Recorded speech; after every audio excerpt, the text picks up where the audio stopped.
Supaya bisa memenangkan persaingan, sebuah produk harus inovatif. Banyak orang, mungkin termasuk Anda, berpikir bahwa untuk melahirkan produk inovatif cukup perlu sebuah kreativitas. Padahal nggak gitu. Kreativitas saja jelas belum cukup. Bahkan jika Anda memiliki kemampuan mencipta sesuatu yang baru atau inventif, juga tidak cukup. Inovatif itu beda dengan inventif, apalagi kreatif. Buktinya, lihat aja smartphone LG. Bukan cuma kreatif, LG bisa dibilang inventif dengan teknologi dan fitur-fitur kerennya. Tapi sayang, ternyata LG tidak inovatif. Buktinya, tahun lalu LG mengaku kalah bersaing dan keluar dari bisnis smartphone. Jadi, apa sih sebenarnya bedanya kreatif, inventif, dan inovatif? Bagaimana kita bisa memastikan bahwa produk atau layanan kita benar-benar inovatif? Yuk, kita belajar dari LG.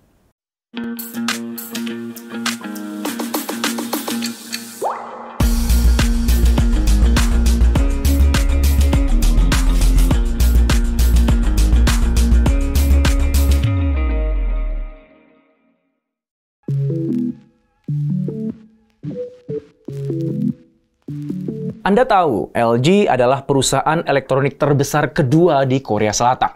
Di tingkat dunia, LG perusahaan terbesar ketiga sebagai produsen perangkat elektronik seperti kulkas, mesin cuci, dan peralatan home electric appliance lainnya. Untuk mobile phone, mereka baru mulai mengembangkannya di tahun 1997. Tahun 2000, pertama kali mereka meluncurkan LG 500. Itu adalah seri jaringan 2G yang hanya bisa dipakai menelpon dan kirim SMS. Kapasitas phonebooknya cuma 500 buah. Sederhana banget ya untuk ukuran sekarang. Bertahun-tahun kemudian, mereka aktif menggarap perkembangan teknologi digital. Tahun 2011, LG merilis tablet dan ponsel Android pertama, yaitu LG G Slate dan LG GW620. Setahun kemudian, mereka merilis tablet dengan kamera 3D pertama, yaitu LG Optimus Pad. LG juga tercatat sebagai salah satu produsen pertama dalam teknologi layar sentuh kapasitif pada smartphone. Sayangnya banyak yang mengira kalau inovasi itu pertama kali dihadirkan oleh iPhone atau Apple. Padahal LG lah yang lebih dulu menghadirkannya melalui LG Peradar.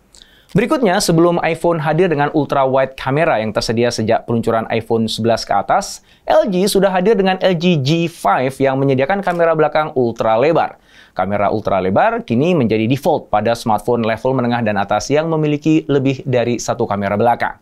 LG juga sempat menghadirkan dual screen pada LG seri G8X yang menawarkan tampilan duplikat besar dengan harga yang jauh lebih terjangkau. Terakhir, mereka juga menampilkan inovasi saat bermunculan model-model smartphone dengan layar sentuh lipat, seperti yang dilakukan oleh Samsung pada seri Fold-nya. LG hadir dengan LG Wing dengan layar T putar yang unik. LG Wing juga memiliki spesifikasi yang tergolong mumpuni dengan chipset Snapdragon 765G 5G yang dipadu dengan RAM 8GB dan internal 256GB. Walaupun terus mengikuti perkembangan teknologi dan menghadirkan inovasi produk, baik secara tampilan hingga fitur, di bisnis ponsel LG akhirnya menyerah. LG Wing misalnya menjadi contoh kehebatan teknologi yang gagal mengangkat LG dari keterpurukan. Penjualan LG Wing yang targetnya terjual 2 juta unit, nyatanya hanya laku 50.000 unit saja. Apa yang terjadi? Bukankah LG sangat kreatif, bahkan inventif menghasilkan produk dan teknologi baru? Nah, inilah yang kita akan bahas.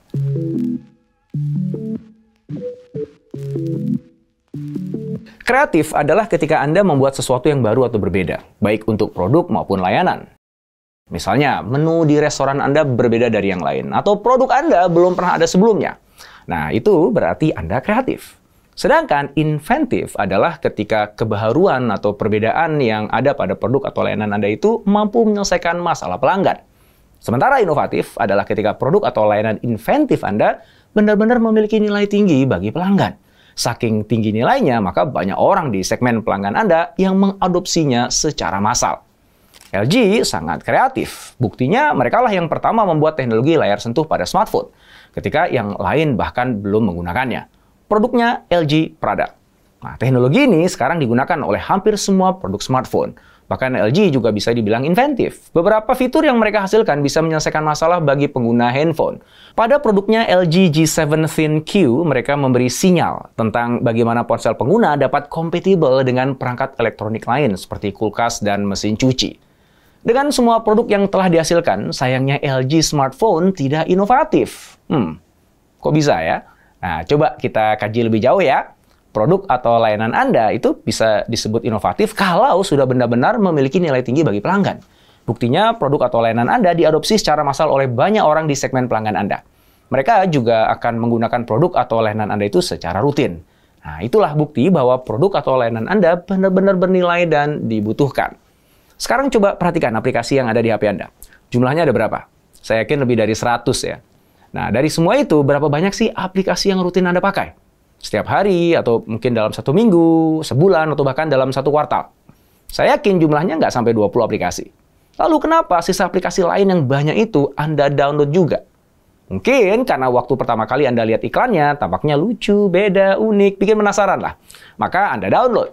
Lalu Anda mencobanya. Menarik ya?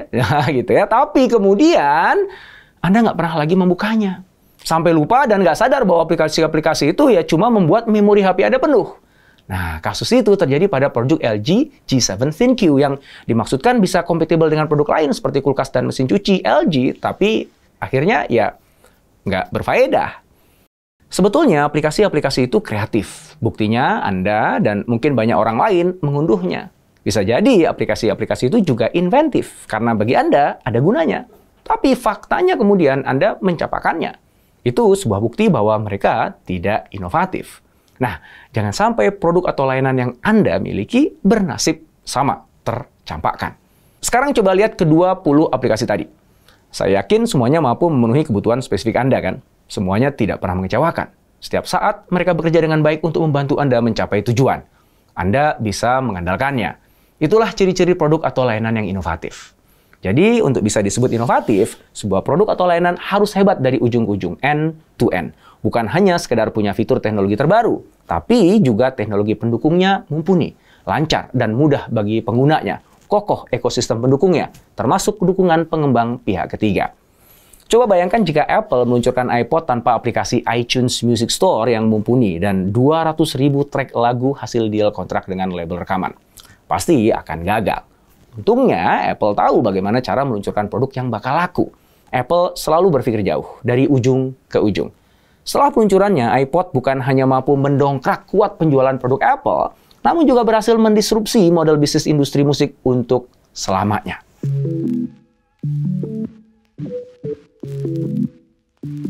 Kembali ke LG Smartphone. Walaupun smartphone LG mampu menyajikan teknologi terkini dan banyak fitur-fitur keren, LG gagal untuk menjadi perangkat yang bisa diandalkan oleh penggunanya. Kenapa? Ternyata ada banyak masalah yang dialami. Di antaranya, LG pernah dilanda kasus boot loop, di mana pengguna menemukan HP LG melakukan booting secara tiba-tiba tanpa henti. Waktu itu, seri G4 yang mengalami masalah itu. Para pengguna harus mendatangi pusat pelayanan untuk mengganti unit smartphone seri G4 atau mereparasi sistemnya, agar bisa digunakan kembali. Nah, begitupun terjadi pada seri berikutnya. Nah, kejadian itu mengakibatkan review yang kurang baik dari para pengguna dan mendorong mereka beralih ke merek lain. Produk LG walaupun dinilai memberikan inovasi pada produk, namun di sisi lain dianggap kurang memberikan solusi bagi para pengguna. Contohnya terjadi pada seri LG G6. Di produk ini, mereka menggunakan chipset Snapdragon 821, padahal pesaingnya sudah memakai Snapdragon 835. Dengan spesifikasi di bawah pesaing dan sistem yang masih mengalami boot loop, maka konsumen jadi berpikir ulang untuk memilih LG. LG juga dinilai salah menempatkan strategi pemasaran. Mereka kekeh mengambil market positioning di posisi atas dengan harga produk yang cukup tinggi. Akibatnya, LG terus dibandingkan dengan pesaing yang harganya serupa, seperti Samsung misalnya. Padahal, kalau saja LG bisa membuat produk dengan harga yang lebih terjangkau, dengan kualitas yang baik, mungkin mereka akan tetap bisa bertahan pada bisnis smartphone-nya. Mungkin, ya.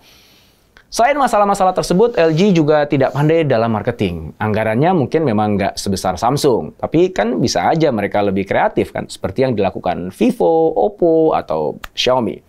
Akibatnya, keunggulan teknologi dan fitur-fitur LG smartphone tidak terkomunikasikan dengan baik ke konsumen. Selain itu, harga jual LG smartphone yang dipatok di range premium juga tidak membantu. LG memang memiliki semangat inovasi yang kuat. Sayang, implementasinya lemah. LG tidak takut untuk mengeksplorasi ruang-ruang kemungkinan. Mereka berani bereksperimentasi dan mengambil risiko ketika melakukan sesuatu yang baru.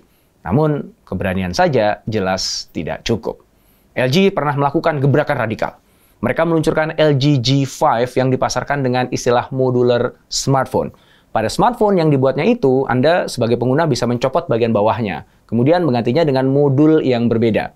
Gunanya supaya konsumen bisa mendapatkan fungsi yang berbeda. Hebat kan ya? Nah, tapi dalam prakteknya ternyata nggak hebat. Kenapa? Karena modulnya terbatas jumlah dan kegunaannya. Kualitas modelnya juga nggak bagus. Jadi dengan kata lain, daya tariknya nggak cukup. Contoh lain yang dapat kita lihat ya pada LG secondary display di V10 dan LG dengan dual screen. V10 dan V20 hadir dengan inovasi yang unik berupa layar sekunder kecil di bagian atas. Itu adalah perangkat yang memberikan kemudahan pengguna untuk akses cepat pada aplikasi. Namun usaha itu tidak berhasil memikat hati para pengguna, karena masih ada beberapa hal yang kurang diperhatikan. Antara lain, desainnya yang kurang menarik dan ukurannya yang tergolong besar dibandingkan kompetitor lainnya. Selain itu, teknologi pendukungnya pun nggak siap, kurang dukungan dari pengembang pihak ketiga, dan juga buruknya pengalaman pengguna. Kerap kali LG menjadi yang pertama memperkenalkan teknologi atau fitur baru dalam smartphone. Tetapi kerap kali pula yang mereka luncurkan jauh dari sempurna. Sebenarnya sih nggak apa-apa, asal mereka cepat-cepat memperbaiki dan menyempurnakannya di versi terbaru produknya. iPhone ketika keluar pertama kali juga masih jauh dari sempurna. Bedanya, Apple gercep. Mereka segera menyempurnakan teknologi dan ekosistem pendukungnya. Itulah yang tidak dilakukan LG Smartphone. Mereka yang pertama memperkenalkan teknologi dan fitur terbaru. Tapi setelah itu kemudian diam. Bahkan membiarkan produsen smartphone lain mengadopsi teknologi dan fitur tersebut. Mereka lah yang justru kemudian buru-buru menyempurnakannya. Contohnya ketika LG G2 memperkenalkan fungsi kamera ultra lebar dan layar tanpa bingkai. Belakangan kedua fitur itu malah justru dikembangkan dan dipopulerkan oleh pesaing mereka. Ngomong-ngomong, Anda tahu kan siapa pesaing yang dimaksud?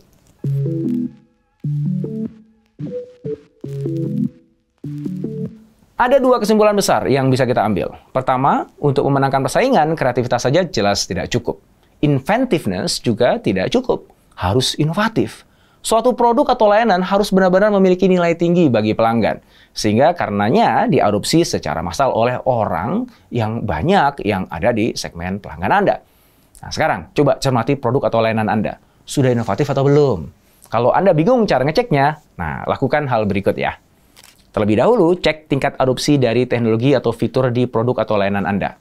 Tanya pada early adopter Anda, sejauh mana teknologi atau fitur itu benar-benar telah bernilai untuknya. Apakah teknologi atau fitur itu benar-benar sudah bisa menyelesaikan masalahnya? Apakah dia menggunakannya secara rutin?